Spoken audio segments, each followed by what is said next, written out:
பகுதியில் காடுகளுக்கு தேன் எடுக்க சென்ற மலைவாழ் மக்களை சோதனை என்ற பெயரில் வனத்துறையினர் பாலியல் தொல்லை கொடுத்ததாக கூறப்படுகிறது. அதனை தட்டி கேட்க சென்ற ஆண்களை வனத்துறையினர் கைது செய்திருப்பதாக கூறப்படுகிறது. இச்சம்பவம் தொடர்பாக மாவட்ட ஆட்சியர் அலுவலகத்தில் இன்று விசாரணை நடந்தது. இது தொடர்பாக கூடுதல் தகவல்களை தருகிறார் செய்தியாளர் சிவசபாபதி.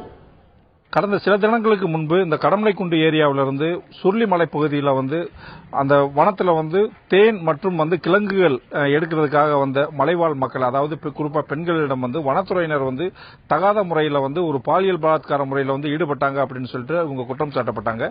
இதை தட்டி கேட்க வந்த இவங்களுடைய, அதாவது மலைவாழ் மக்களுடைய அந்த பெண்களுடைய கணவன்மார்கள் இங்க இருக்கிற வனத்துறை அலுவலகத்தை தாக்கிட்டதாக அவர் மேல பொய் புகார் கொடுத்து அவங்கள தற்பொழுது மத்திய சிறையில் அடைக்கப்பட்டிருக்காங்க. இவங்க தொடர்ந்து தாக்கப்பட்டு பாலியல் வன்முறைக்கு உட்படுத்தப்பட்டதுனால இவங்க மாவட்ட ஆட்சியரிட்டும் மற்றும் காவல்துறை கண்காணிப்பாளர் அவர்கிட்டையும் மனு கொடுத்ததனுடைய தொடர்பாக இன்னைக்கு ஆர்டிஓ விசாரணை நடைபெற்றது.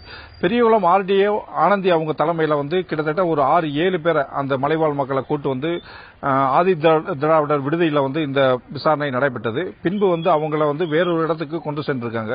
தொடர்ந்து பாத்தீங்கன்னா இந்த மலைவாழ் மக்கள் வன்முறை கொடுமைக்கும் பாலியல் பலாத்காரத்துக்கும் உட்படுத்துவது இந்த பகுதி மக்களை பெரிய அதிர்ச்சியில ஏற்படுத்தியிருக்கு. மேலும் இவங்களுக்கு சரியான நீதி கிடைக்கணும். அதே மாதிரி இவங்களுடைய கணவன்மார்கள் இவங்க கைது பண்ண வச்சிருக்கவங்களை விடுதலை செய்யணும் அப்படிங்கிறது இவங்களுடைய பெரும் வேண்டுகோளா இருக்கு.